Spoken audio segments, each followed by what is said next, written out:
All right, we are up and running. Make sure everything's going correctly. Yep, all right. Yep, beautiful. All right. I made a purchase yesterday, and if the name didn't make it obvious, it is the Stanley Parable Ultra Deluxe. I played the original way back when it was still very, very popular, and the Ultra Deluxe edition was on sale. I thought, hey, why not? I never actually planned to get this.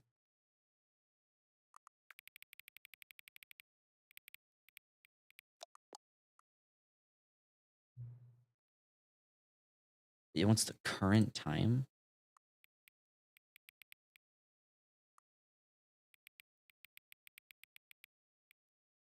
I'm gonna wait for it to turn 15. I'm gonna wait very patiently for it to turn 15. Totally patient. Or ignore that I accidentally just hit my mic again. As soon as this number turns 15.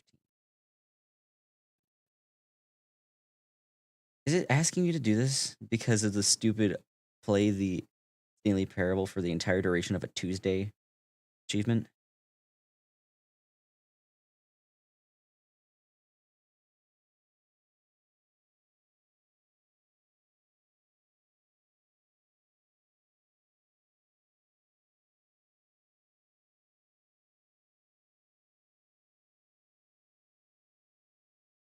There we go.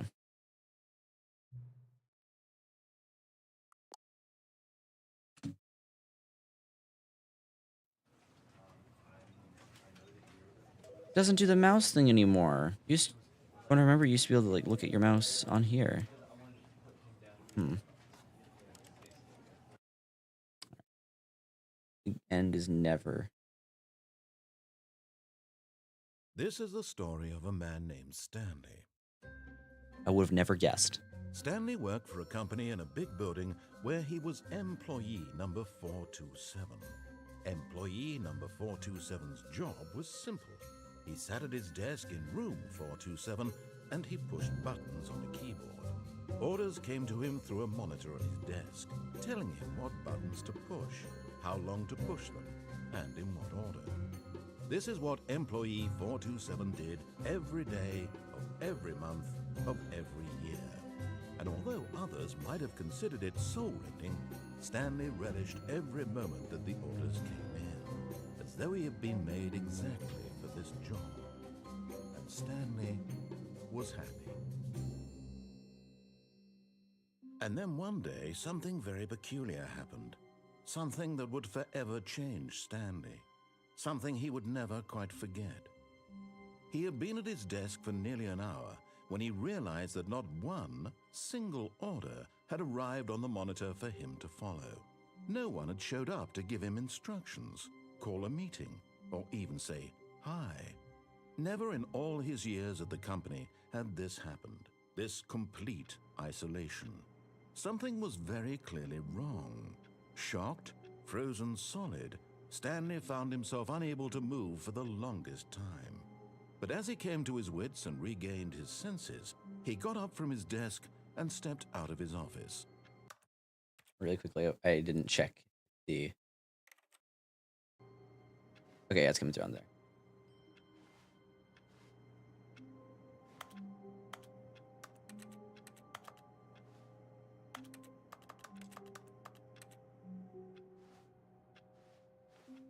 All of his co-workers were gone.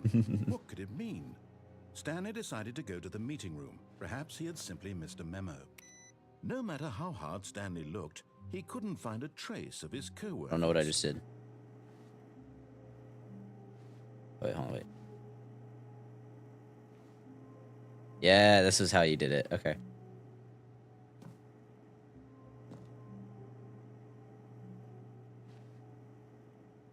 Yeah, I used to be able to... Yeah, you jump down here, you get an ending. I remember that.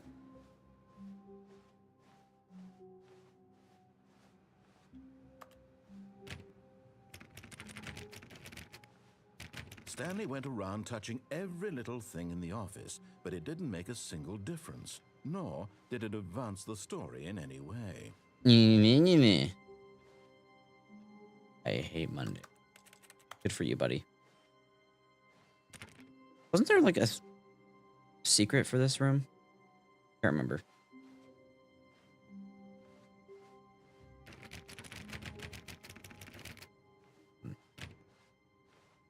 When Oh, that's Stanley right. came to a set of 2 open doors, he entered the door on his left.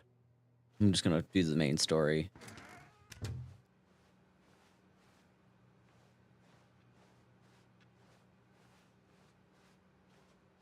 Yet there was not a single person here either. Tips for not getting Feeling a wave of fired. disbelief, Talk Stanley less, decided to go smile into his more. boss's office, hoping he might find an answer there. How to solve a coworker dispute. Let it ball up inside you, take it out passive aggressively on other coworkers, and I didn't get to say the third thing. The broom closet! Stanley stepped into the broom closet, but there was nothing here, so he turned around and got back on track. That wrench looks like it's the one from Bendy and the Ink Machine. I'll do the broom closet ending another time. Coming to a staircase, Stanley walked upstairs to his boss's office.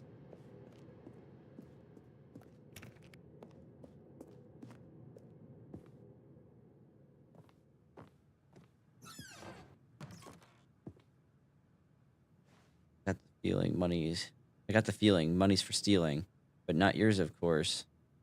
Say that's a lovely purse. What is this for? Probably an ending of some kind. You can also like soft lock yourself, am I right? Where you can like enter and then Stepping in. oh crap, I did it. Oh no. Oh no, I did it. Oh no. Do I have to oh gosh. I think I have to reset the game. No, wait, oh no. I can't remember if this is intentional or on accident. But I want to say that this is either a soft lock or you're supposed to be able to do this. With the amount of detail put into this game, I feel like it's on purpose.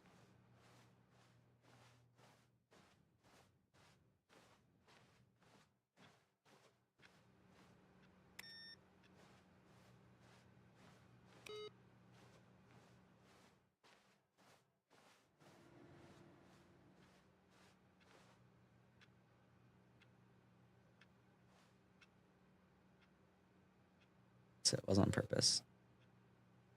I thought I broke the game. No, so I want to be like straightforward, so I'm gonna just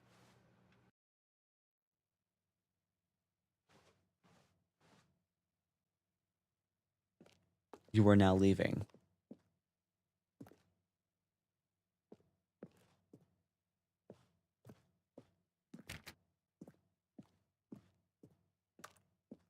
Oh my gosh.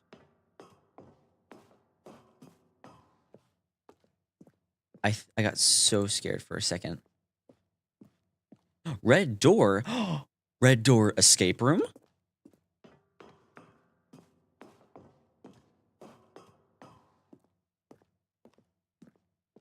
Am I just going in a circle?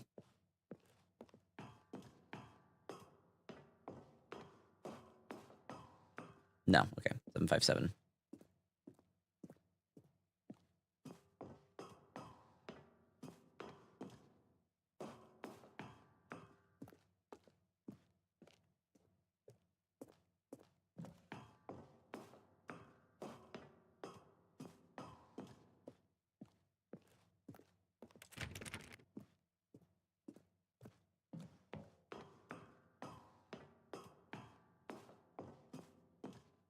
Escape pod launch bay?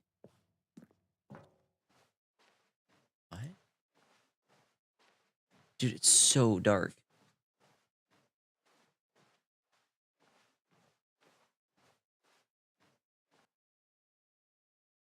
What happened?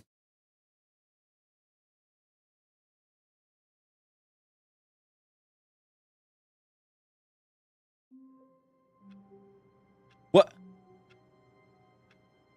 What? What happened? All of his co-workers were gone. What could it mean? Stanley decided to go to the meeting room. Perhaps he had simply missed a memo. What was that?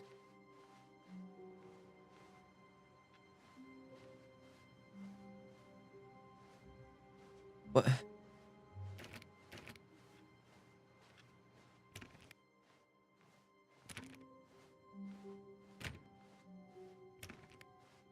When Stanley came to a set of 2 open I don't know what that doors, he was. entered the door I thought it was gonna get like and an ending or an achievement or something.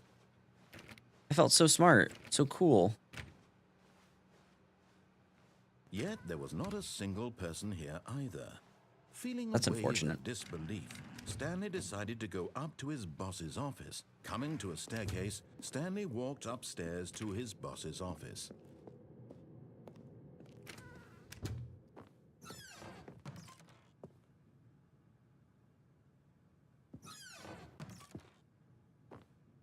I did find something. Business strategy? What is that? What? I'm the most expensive boss. Clearly.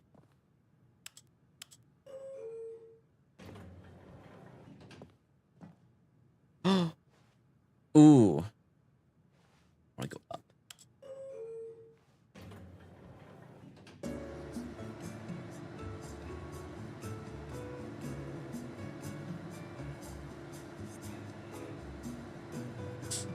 Did I say my name?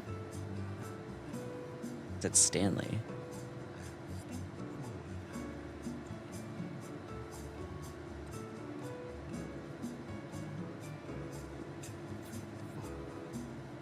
It is.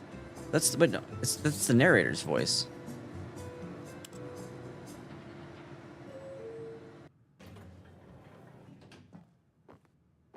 What? Didn't take me anywhere.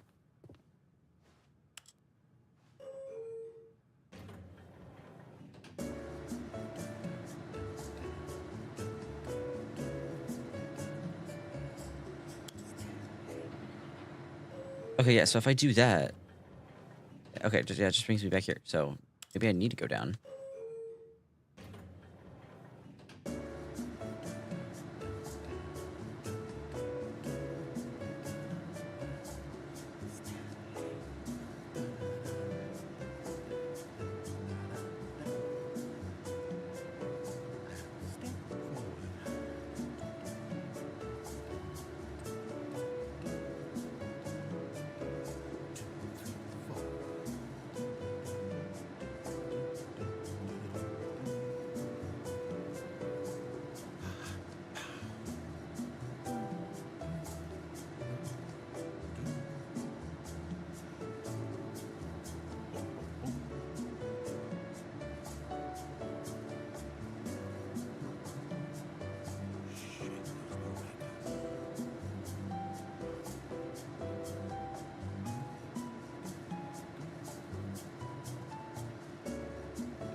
Getting bored now?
Hold on.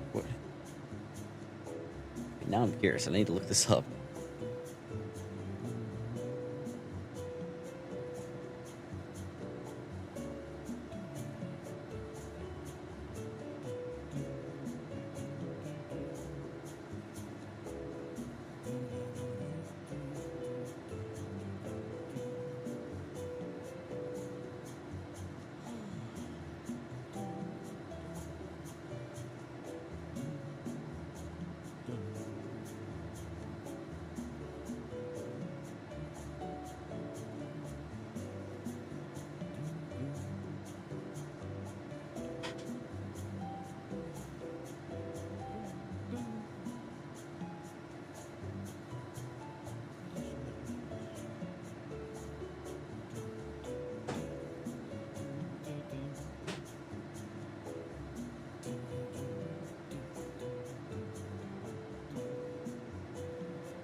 Okay, this is clearly not doing anything.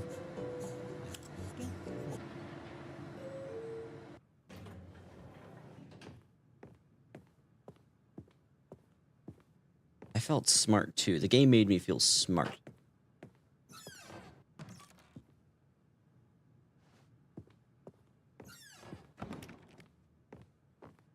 Maybe if I do it again?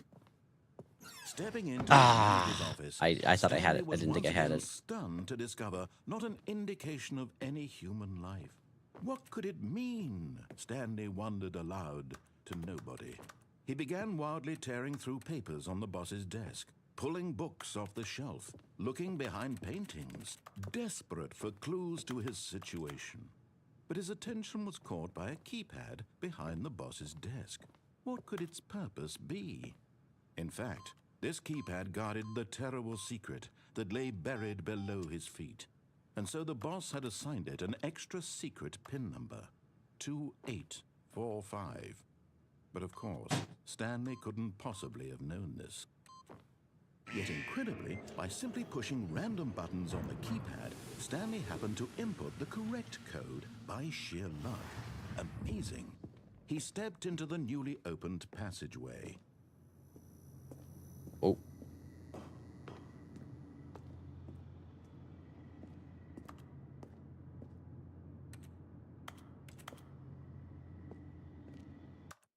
Okay, this is too dark for me. I have to...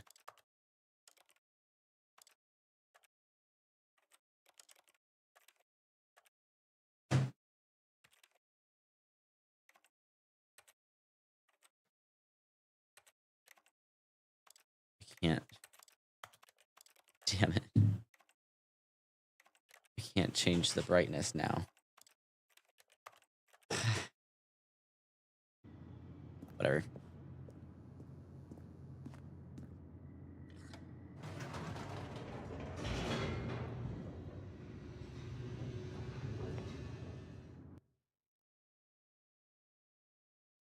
Descending deeper into the building, Stanley realized he felt a bit peculiar. It was a stirring of emotion in his chest, as though he felt more free to think for himself, to question the nature of his job. Why did he feel this now, when for years it had never occurred to him? This question would not go unanswered for long. Stanley walked straight ahead through the large door that read Mind Control Facility.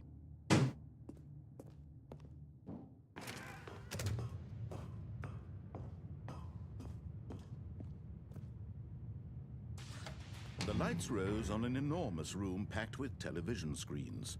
What horrible secret did this place hold? Stanley thought to himself. Did he have the strength to find out? Just an office building, dude.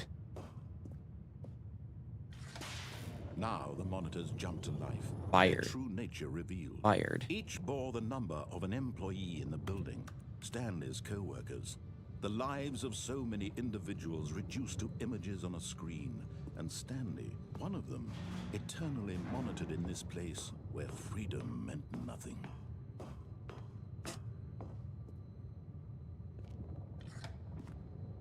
This mind control facility, it was too horrible to believe. It couldn't be true. Had Stanley really been under someone's control all this time? Was this the only reason he was happy with his boring job? That his emotions had been manipulated to accept it blindly? No. He refused to believe it. He couldn't accept it. His own life in someone else's control? Never. It was unthinkable, wasn't it? Was it even possible? Had he truly spent his entire life utterly blind to the world? But here was the proof. The heart of the operation. Controls labeled with emotions. Happy, or sad, or content. Walking, eating, working. All of it monitored and commanded from this very place. And as the cold reality of his past began to sink in, Stanley decided that this machinery would never again exert its terrible power over another human life. For he would dismantle the controls once and for all. There's definitely some kind of ending with this. Without a doubt in my mind.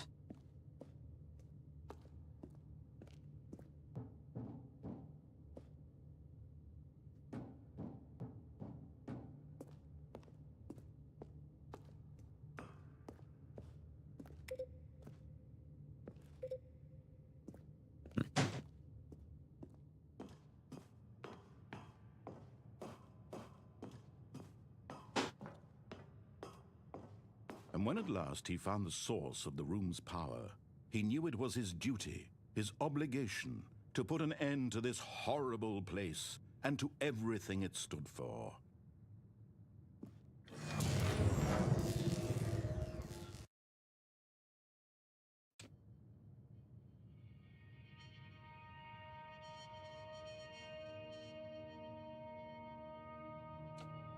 Blackness and a rising chill of uncertainty. Was it over? Flint and steel! Yes. He had won. He had defeated the machine, unshackled himself from someone else's command. Freedom was mere moments away. And yet, even as the immense door slowly opened, Stanley reflected on how many puzzles still lay unsolved. Where had his co-workers gone? How had he been freed from the machine's grasp? What other mysteries did this strange building hold? But as Oh, I thought it sunlight just broke streamed in. into the chamber, he realized none of this mattered to him. For it was not knowledge or even power that he had been seeking, but happiness. Perhaps his goal had not been to understand, but to let go. No longer would anyone tell him where to go, what to do, or how to feel. Whatever life he lives, This is it will actually really be pretty. his. And that was all he needed to know. It was perhaps the only thing worth knowing. Stanley stepped through the open door. What if I didn't? And just stay here. Nah, stepping through. Stanley felt the cool breeze upon his skin, the feeling of liberation, the immense possibility of the new path before him. This was exactly the way, right now, that things were meant to happen. And Stanley was happy. Sure he was. Complete the stand. We'll get your first achievement. Get achievement for getting an achievement? Interesting. All of his co-workers were No, gone. I know what I'm gonna do What next. did it mean? Stanley decided to go to the meeting room. Perhaps he had simply missed a memo. No matter how hard Stanley looked, he couldn't find a trace of his co-workers.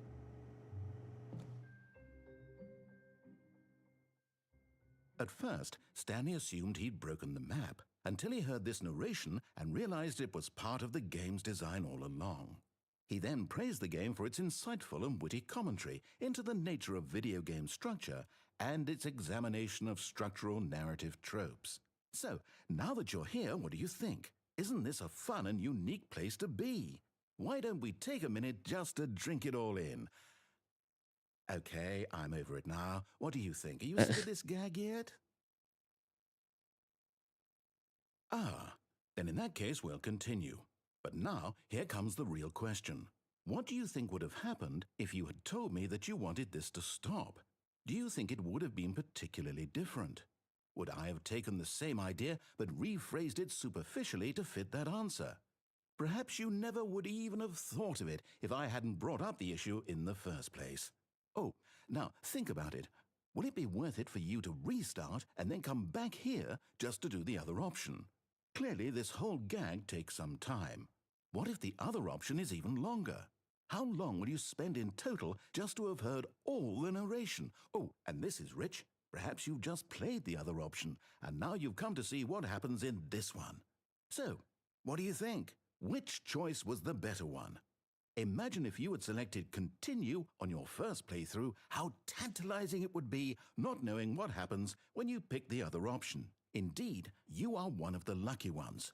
Though if the other option is really miserable to listen to, then perhaps you're not. In fact, I'm just going to say that no one who's listening to this is lucky.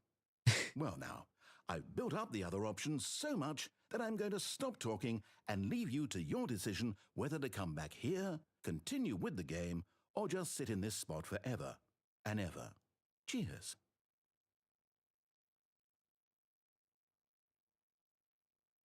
Oh, now I can't do anything. Yeah, and there's walls. Well, now it only feels right. All of his co-workers were gone. What could it mean? Stanley decided to go to the meeting room. Perhaps he had simply missed a memo. No matter how hard Stanley looked, he couldn't find a trace of his co-workers. Looks At like first, Stanley assumed he'd broken the map until he heard this narration and realized it was part of the game's design all along. He then praised the game for its insightful and witty commentary into the nature of video game structure and its examination of structural narrative tropes. So, now that you're here, what do you think? Isn't this a fun and unique place to be? Why don't we take a minute just to drink it all in? Okay, I'm over it now. What do you think? Are you sick of this gag yet? Well, I don't know how to say this politely, but you could literally just hit escape and restart the game any old time you want, like right now. You could have done it just then. Now would also be an appropriate time to quit. Any of these points and so many, many more, all of them are appropriate. I'm enjoying what seems to be an internal conflict going on where you are literally unable to act on your own desires to restart the game. So, just to push the envelope, I'm going to try and make this as miserable as possible and see how long. No. There once was a man named Stanley, who people considered so manly. But the truth must be told, he was not very old and was quite particularly gangly. What Stanley liked most was buttons. He pushed them like some kind of glutton. He did it all day in a meaningful way, but his brain had long ceased to function. Which is why he is in this parable and lives an existence quite terrible. And if you are not strong and keep playing along, you too will become quite unbearable. Yes. You too will become quite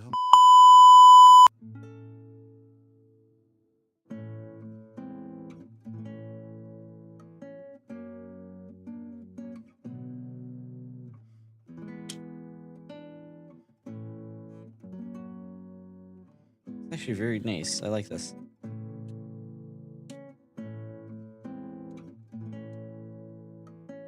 I actually really like this. This is sweet. I can take a nap right now.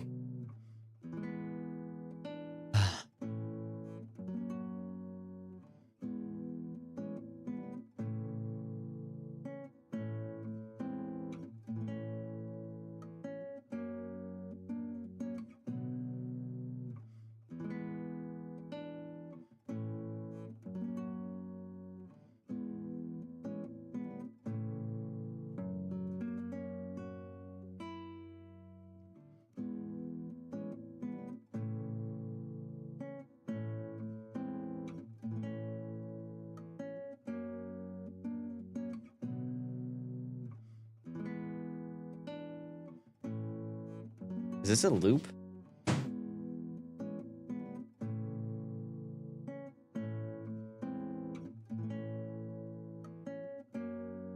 I think this is a loop.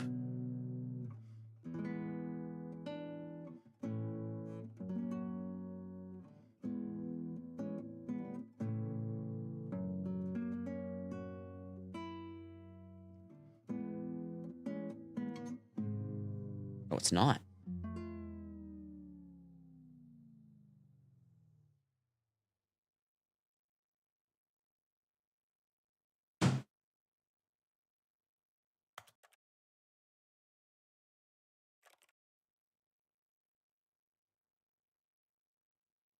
Now it's unbearable. There's nothing here. Hey. I liked that. That was...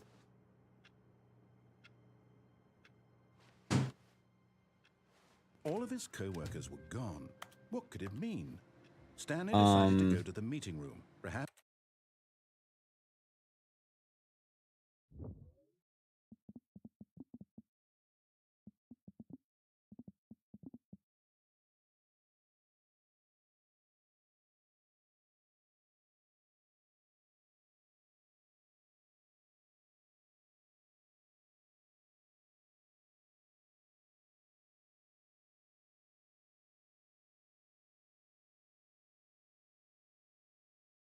Okay.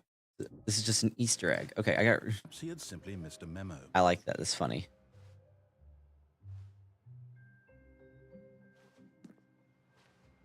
So this is just complete chance.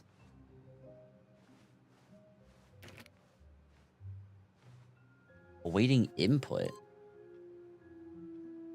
Input receipt. This is a secret. This is a thing. No matter how hard Stanley looked, he couldn't find a trace of his co-workers.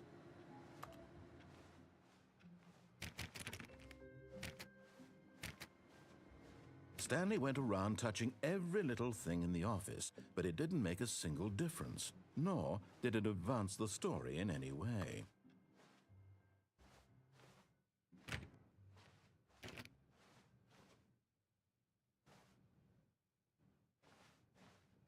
When Stanley came to a set of 2 open doors, this was not the correct way to the meeting room, and Stanley knew it perfectly well. Perhaps he wanted to stop by the employee lounge first, just to admire it.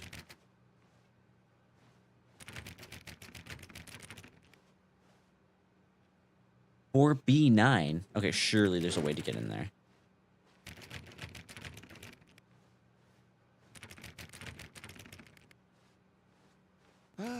Yes, truly a room worth admiring.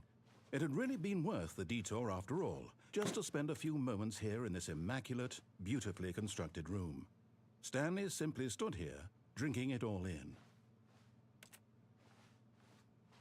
But eager to get back to business, Stanley took the first open door on his left.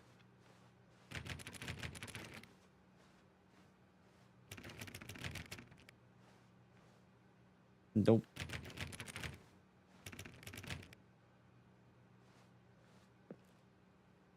Stanley was so bad at following directions, it's incredible he wasn't fired years ago. All right, douchebag. Watch it. Look, Stanley, I think perhaps we've gotten off on the wrong foot here. I'm not sure. This Stanley, is really, a thing. I remember this. I realize that investing your trust in someone else can be difficult, but the fact is that the story has been about nothing but you all this time. There's someone you've been neglecting, Stanley. Someone you forgot. What? Really? I was in the middle of something. Do you have zero consideration for others? Are you that convinced that I want something bad to happen to you? Why, I don't know how to convince you of this, but I really do want to help you, to show you something beautiful. 2v1. Let me prove it. Let me prove that I'm on your side. Give me a chance. I'm not gonna listen. The whole point of this game is to not listen. Now listen carefully, this is important. Stanley walked through the red door. Aha, perhaps you misunderstood. Stanley walked through the red door. I still don't think we're communicating properly. Stanley walked through the red door. Red All right, fine. door. Go ahead, Stanley. You want to know so badly what's out there? You want to find out what lies at the end of this road you've chosen? Well, don't Yes. let me stop you. You see? There's nothing here. I haven't even finished building this section of the map because you were never supposed to be here in the first This is the place. Gmod sound effect. Broken rooms, exposed developer textures. Is this what you had wanted? Was it worth ruining the entire story I had written out specifically for you? Do you not think I put a lot of time into that? Because I did. And in the end, it was all for nothing. Because this is what you wanted to see. Help me here, Stanley. Help elucidate these strange and unknowable desires of yours. What would have made this game better? What did you want to see? Vehicles? Skill trees? Work with me. You've given me absolutely nothing so far. Tell you what. Let me take a stab in the dark at a new design, and you can give me some feedback. There we go. A third option. This already feels leaps ahead of where we were before. Go ahead, Stanley. Take it for a spin.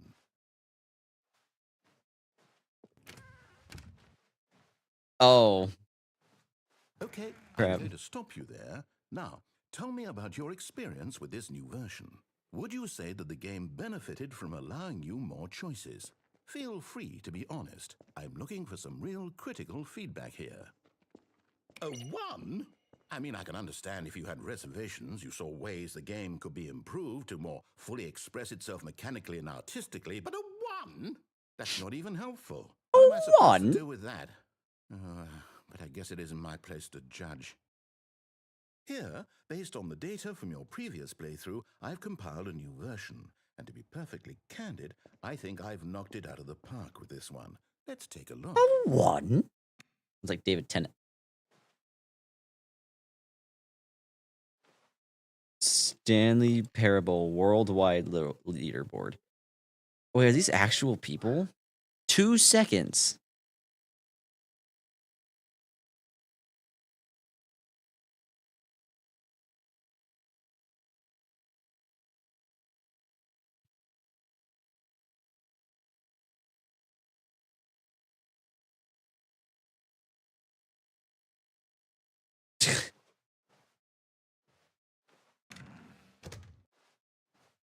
Now, would you say that competitive leaderboard helped you feel motivated to keep walking through doors? Again, honest answers, please.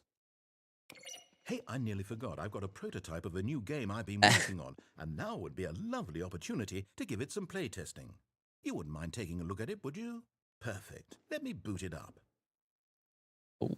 In this game, the baby crawls left towards danger. You click the button to move him back to the right, and if he reaches the fire, you fail. It's a very meaningful game, all about the desperation and tedium of endlessly confronting the demands of family life. I think the art world will really take notice.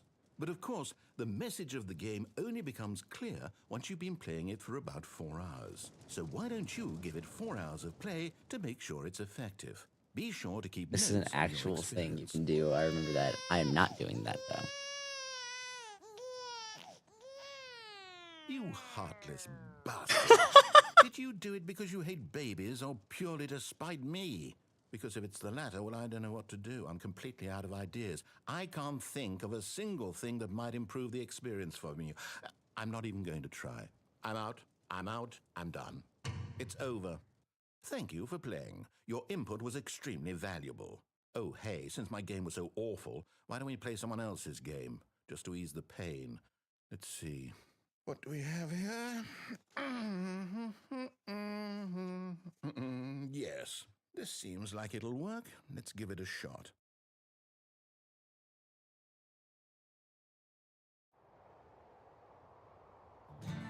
Aha! Firewatch? What do you think this game is about, Stanley?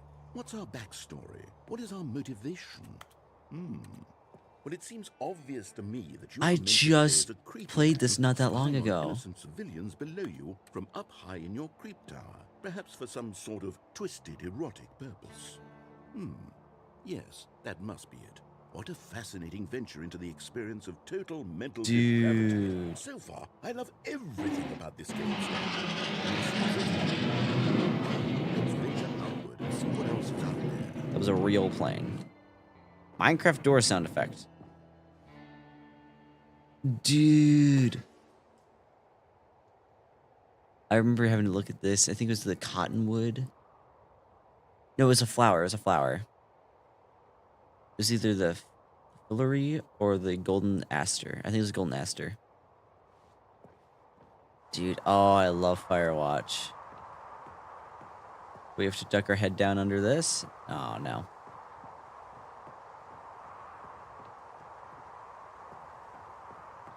Oh no. No, it can't be. It is. It's an open world game. It is an God, open quickly world block game. It off. Hey! Oh, thank goodness, Stanley. What a close call. You nearly wandered off into that thing. That big, open, just wandering around. No right or wrong directions. No path to follow. You can just go in any... Oh, thank heavens we avoided it. We're out of the woods now, Stanley. Okay, I'm going to get us out of here. Let's find another game. Wait, no, I'm so close to the Preferably crack in the wall. something with walls. Something with nice, big, insurmountable walls. No, let me out. Let me out. Okay, I think this Please. is just the thing.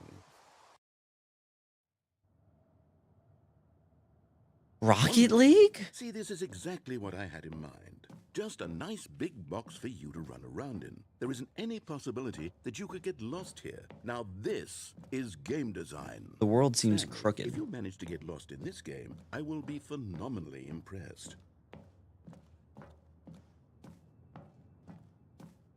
Okay, so what exactly do we do here? Let's see. There are lots of cars here in the back, but obviously there's no racetrack. Okay, I'm seeing that there's a ball of some kind back here. Is this game sports ball? Stanley, I think it's sports ball. Oh, what fun. We shall run the bases and do a touchdown together? Yes, I think surely we must. Okay, Stanley, here's the ball. Have fun.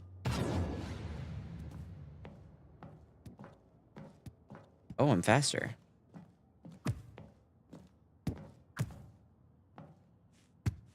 Much faster.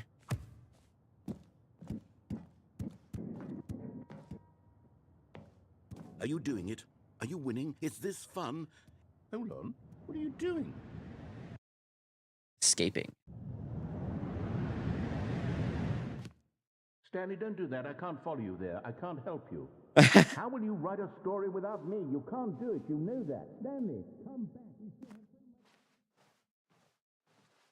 Whoa. There's more.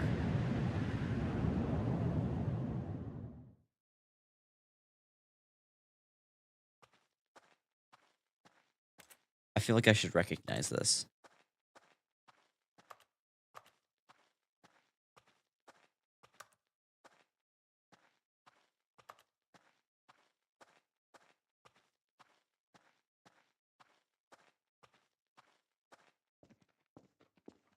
Gmod sound effects again.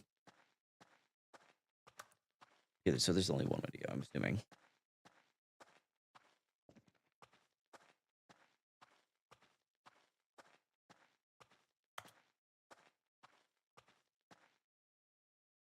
Oh yeah, no, I should definitely recognize this. I'm really sad that I don't.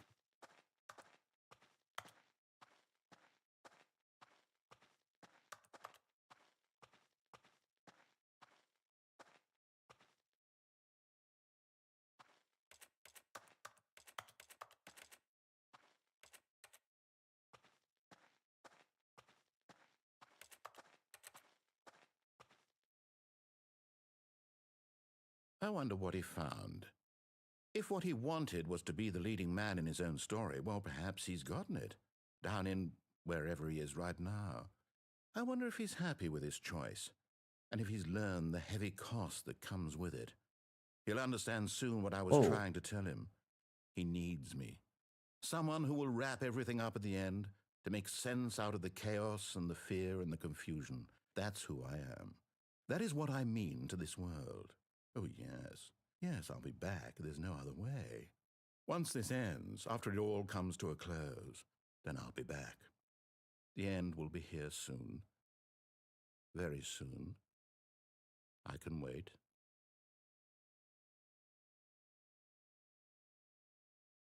Will it?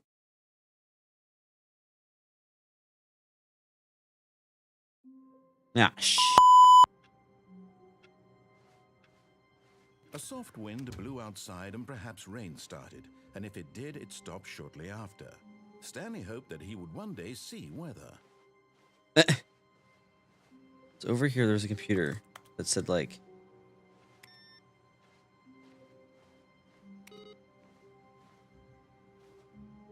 Yeah, wait. Oh! Oh, wait. I think I get it now. Is it every time we refresh? It goes to a new computer? Because I think that might be it. So I'm going to try. All of his co-workers were gone. What could it mean? Stanley decided to go to the meeting room. Perhaps he had simply missed a memo.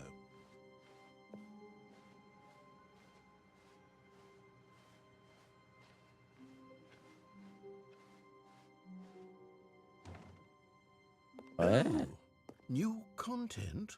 What does that mean, new content?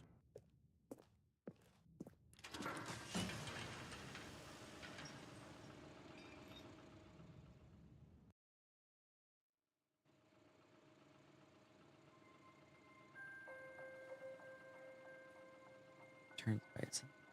Hello, and thank you for playing the Stanley Parable Ultra Deluxe. As you may know, the Stanley Parable was a video game released in 2013 on home computers. After receiving critical and commercial success, it was expanded upon in 2022 with the Stanley Parable Ultra Deluxe, a reimagining of the game for consoles and home computers. The Stanley Parable Ultra Deluxe features exciting new content that broadens and expands the world of the Stanley Parable, delighting audiences the world over. Please, step inside and see what thrilling new adventures await in the Stanley Parable Ultra Deluxe. Oh, well, this sounds delightful. I'm very excited to see the thrilling new Ultra Deluxe content.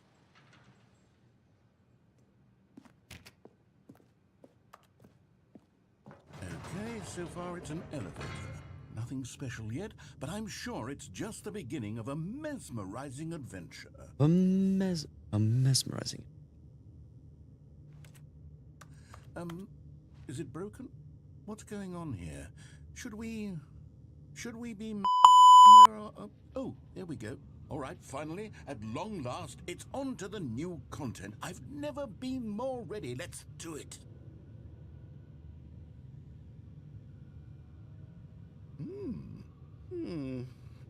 I have to say, initial impressions of Stanley Parable Ultra Deluxe, mostly tedious.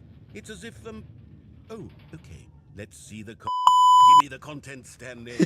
Oh, dang, I should have censored it the other time, too. All right. Jump circle. All right, let's see, it's the jump circle.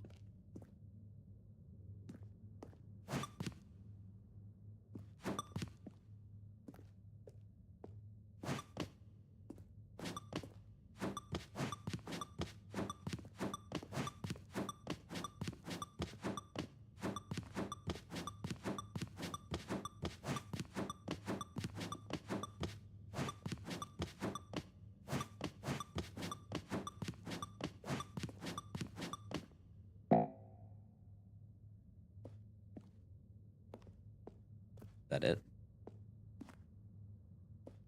Is that it? Surely that's not all the new There has to be something else, right? Every time he says content, I'm doing that.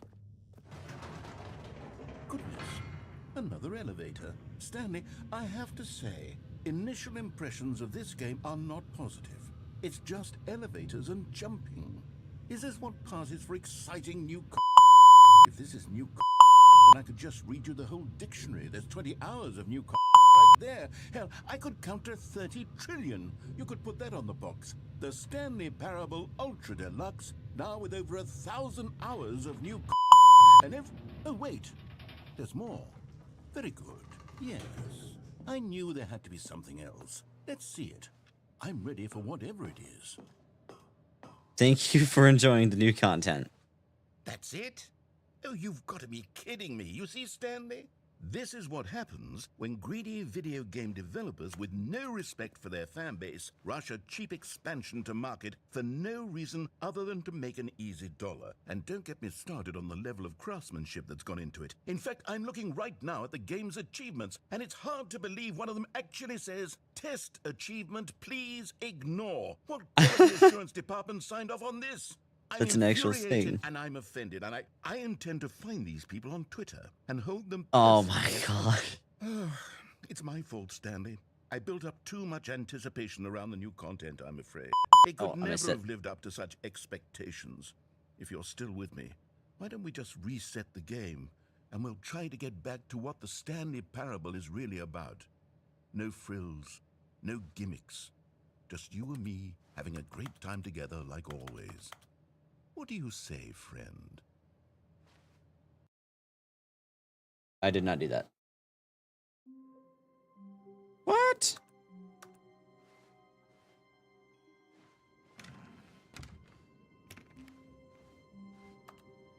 That's the parable.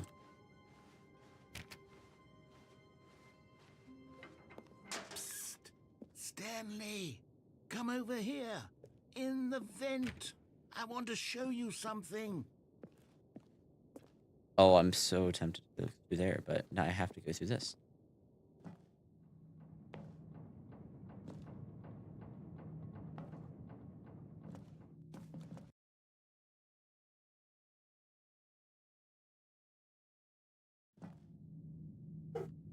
Okay, you remember how cheap and unsatisfying the new Ultra Deluxe turned out to be? Well, it got me thinking about the past and how much better the Stanley Parable used to be. So I made something special and tucked it away here where the game's developers won't find it. Just our little secret. Take a look. Dark Souls? I call it the Memory Zone. It's where I've been storing all my favorite memories so I can relive the peak experiences of my life whenever I want. Experiences like the launch of the Stanley Parable on PC. You see, Stanley, doesn't the Memory Zone remind you of how wonderful Stanley Parable was before it was sullied with a cheap re-release? Remember back in October of 2013 when the game originally launched? Back then, video games had integrity. Back then, it all meant something. Oh, the waste.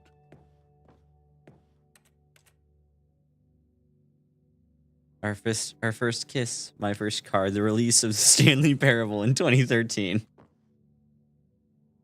The hell are these?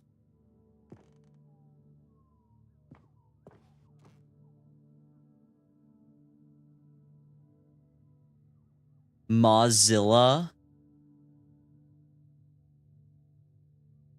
Wow.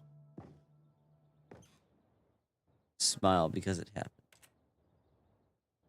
Stanley Parable soundtrack. Dollar bill.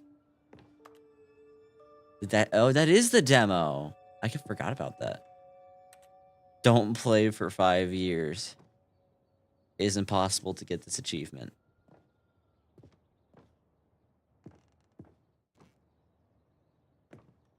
New video game releasing today. Very surprisingly down to earth. Rutgers goes from scandal to new crisis. Colleges show uneven effort to enroll poor. Costs hinder new tack to achieve diversity. 50% off designer hats. Business leaders push elections council. Oh my gosh.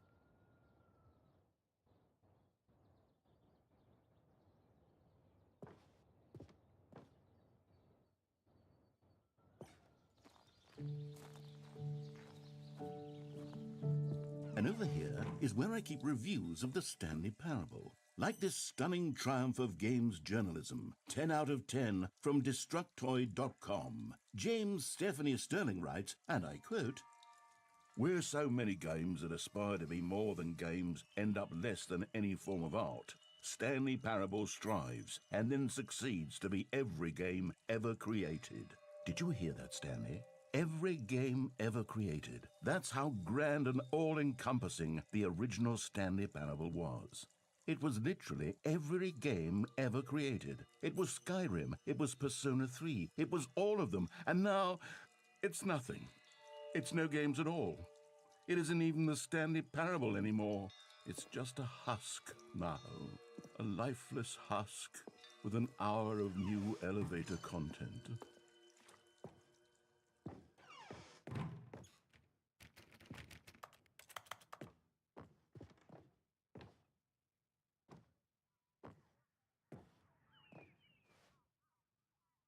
It's supposed to be Stanley. Oh, there's a button. Oh, there's a bunch of buttons. That one has a face. I want to press it.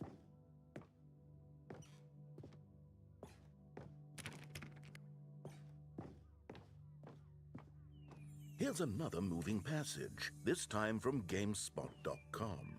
The Stanley Parable is both a richly stimulating commentary on the nature of choice in games and one that offers some of the most enjoyable, surprising, and rewarding choices I've ever been confronted with in a game. 9 out of 10. Don't you get it, Stanley? The game was perfect. It didn't need anything else. It didn't need new content. It just needed to be left alone, to spend the rest of time collecting dust in the hallowed hall of beloved video game memories.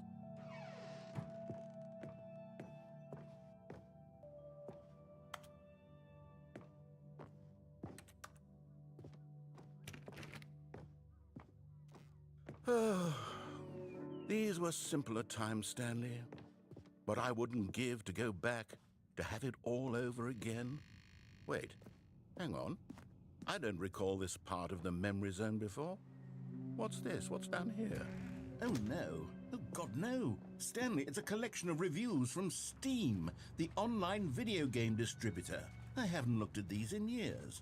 I can't even imagine what's been collecting down here. Surely these reviews were glowing as well, weren't they? Honestly, I could not be bothered to play this game to full completion. The narrator is obnoxious and unfunny, with his humor and dialogue proving to be more irritating than entertaining. Unfunny! I'm not trying to be funny. I'm trying to make a serious work of art. I suppose I could write up a handful of gags to insert into the Stanley Parable, but the game is already such a densely layered web of profound philosophical insights that I can't even imagine where I'd have the room to stick them.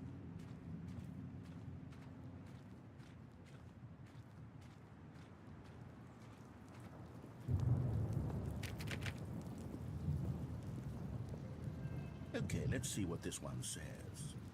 While the idea for the game is good, for someone who prefers non-linear games, this preachiness gets annoying fast. Preachy? Stanley? I'm not preachy, am I? You can tell me if I'm preachy. Honestly, you can. Oh, goodness. This is actually quite shocking for me. Well, to be honest, I had always thought of the game's dialogue as being rather terse to begin with. You can't know how much fluff I cut from the game to get it to feel as light and airy as it... Well, I always thought it did, but maybe it wasn't. Oh dear. What an awful memory to have to hold on to. These black marks are my otherwise unimpeachable track record. I feel like a failure. Like I let these people down. Perhaps the Stanley Parable isn't quite as sterling as I always remembered. What's this one got to say? You constantly have to stop doing anything so the narrator can catch up with his long-winded explanations of what's happening. I wish there was a skip button. A skip button? Well, yes. Yes, I think we can do that. If I'm truly too preachy, then maybe letting you skip ahead for just a moment, surely it couldn't hurt. Not if it means we can strike these negative reviews from the record. Only positive reviews of the Stanley Parable. That's my motto today, and it's always been my motto. I'd do anything for the customer, Stanley. Yes, a skip button we shall have. And here it is. Go ahead and give it a shot. I'll pop you forward in time so that the second my incessant droning starts to bore you, with just the push of a button, you'll have zipped right Oh, you're back, you see. You were only frozen in time for a few minutes, but it was plenty of time for me to deliver a long, rambling monologue full of unnecessary verbal flourishes and lengthy ruminations on the nature of choice in video games. Of course, I happen to believe it was perhaps one of my more profound such ruminations. Not that, of course, you need a description of it, but if I had to well, there, sport. You really did catch me rambling on a bit, didn't you? But that's the power of the button. The minute I start to go off on a thoughtless display of self-absorption, it's right at your fingertips to go poof, and it's all over. Oh, I can't wait to see what Cookie 9 will say about this, and whether they'll edit the rating of their Steam review, or at least change some of the wording, perhaps. To be honest, I don't even know if one can change their review in the first place. I guess I should become better educated on it. Okay, welcome back, Stanley. Now, I should say that the amount of time the button has been skipping through is becoming longer and longer. That last one was, well, I want to say maybe 30, 45 minutes?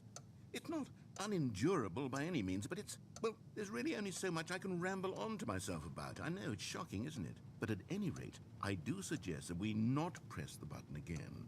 I think the skip button has been aptly demonstrated, and we can say goodbye to it and just... Wait. How do we get out of here? Where did the door go? Wasn't there a door that led into this room?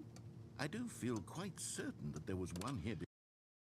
Stanley! Stanley, please don't push the button again. It's been 12 hours.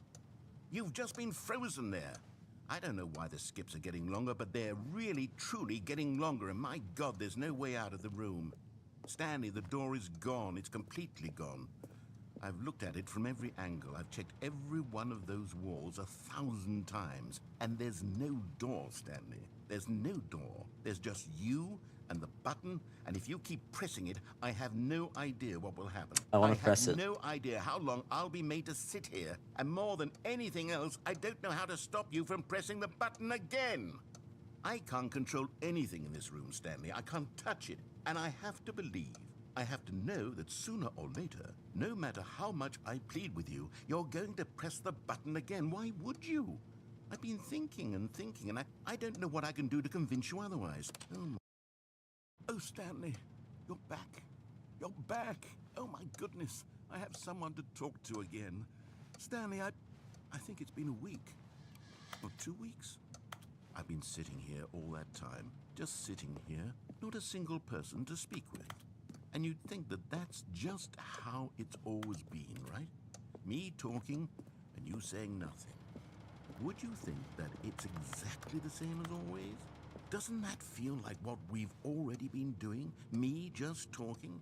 But it isn't, Stanley. It isn't the same at all. It isn't even close. Because I know you can't hear me once you push that button. That's what I'm realizing now, Stanley. I'm realizing that I needed to know that someone was listening. I needed there to be a vessel through which my words were moving. It was the vessel I needed, Stanley. Not the outcomes, not the story. None of that matters anymore. I'll give it all up. I'll give up every branching path. I'll burn my story to the ground. One single thing I need, and God, I can see now that I need it more than anything, is to know that someone else is taking it in. These words that I'm saying, I need to know you can hear me. Because maybe, Stanley, maybe, if you can hear me, then maybe it means I'm real. Maybe I'm not just a fiction. Was I scared of that all along? Perhaps, yes. Perhaps I've been scared this whole time, that if I stop speaking, I'll slip backwards into the silence and be consumed by it. I can't be taken by it, Stanley. I can't lose myself in the stretch of emptiness between you and me. When you press that button, you're still right there, but I know you're so tremendously far away. And in those moments, the emptiness folds itself outward in between the two of us, and I am suspended in its unyielding quietness. I can feel the edges of my reality curdling inward and decaying. I can tell that I am becoming less and less real. Yet to speak to you now, I am alive. Now I just feel depressed. I am completely here. I am a being. I am someone. I am something. I am being listened to. I am being recognized. The emptiness between us has collapsed, and I feel right now like I am not a work of I feel as though I occupy space in this world again, and I have cast a shadow onto the wall. You see what I'm saying, don't you? You can see what this means to me.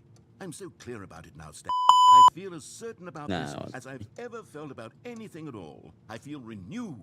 I feel and already I can sense the looming silence as you will press the button for the next time. What a terrible dread it strokes in my heart to think of it. To think of returning to such coldness. Come, let us sit in This makes me silence feel so... together here for just a moment. Let us anticipate it. Let us welcome it. Let us not run from it. You're basically inviting me to press it. Oh, it's dark. Oh, hello. It's you. You're here again. Welcome. I have had time to think about you and about us and about everything we've been through. I've had so much time. I stopped keeping track after a year. Have you ever sat down in one place and not moved for one entire year? Let me Yes, describe apparently. it for you. To begin with, there is only regret. There is only the turning wheel of missed opportunities. I felt nothing at all but regret for the longest time, Stanley. Days, months. I lost it all in a blur of the deepest longing to undo the past. And when that feeling had begun to subside, what took its place is what I can only describe as the collapse of every moment I have ever experienced my entire life. All of them collapsed down into a single instant. In that instant, I could see myself clearly, calmly, with a collected heart. It was an impossibly rich wellspring of both delight and disgust simultaneously. I was consumed by it. I could do nothing but wallow in it for what felt like an eternity, for what I now know was far less. You see, it was a revelation for me. It was unlike anything I had ever known. It was a space without consequence, without action or outcome. It was divorced entirely from the question of free will that you and I have squabbled over for so long. There could be no one ending, no...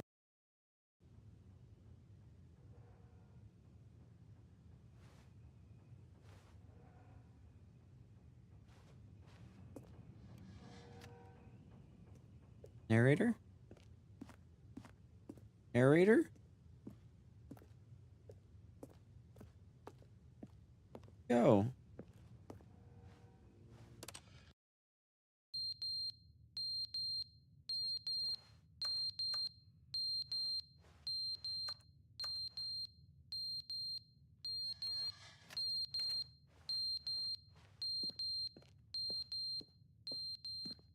What happened to the narrator? You okay? But they didn't understand the game was never meant to be funny. It was meant to have a point. It was meant to speak to the human condition. But where are the jokes? Where are the jokes? They bemoaned, they screamed, they gnashed their teeth and said, entertain us. It wasn't enough. They had to leave a pathetic little thumbs down review and make all of their pitiful demands. But then, he's talking too much, they said. First, he didn't entertain us, now he won't shut up. It's the inconsistency, it's the lack of accountability, it's the unwillingness to examine with an uncompromising heart the words that they are speaking into the world. As though there were no consequences for a lack of cohesion in one's assessment of others. But of course, absolutely anyone can leave a review. So here's what we get. We get these demands that seek everything and are accountable to nothing. We get a world where someone will say, oh, there should be a skip button. You should be able to freeze Stanley in place while the narrator sits there forever and ever. We want all of this in the new Stanley Parable. We demand it. And then, because it was said, because it was spoken, now it simply has to happen. The most immediate desires, every single thing demanded by every person at every moment. I know he's okay.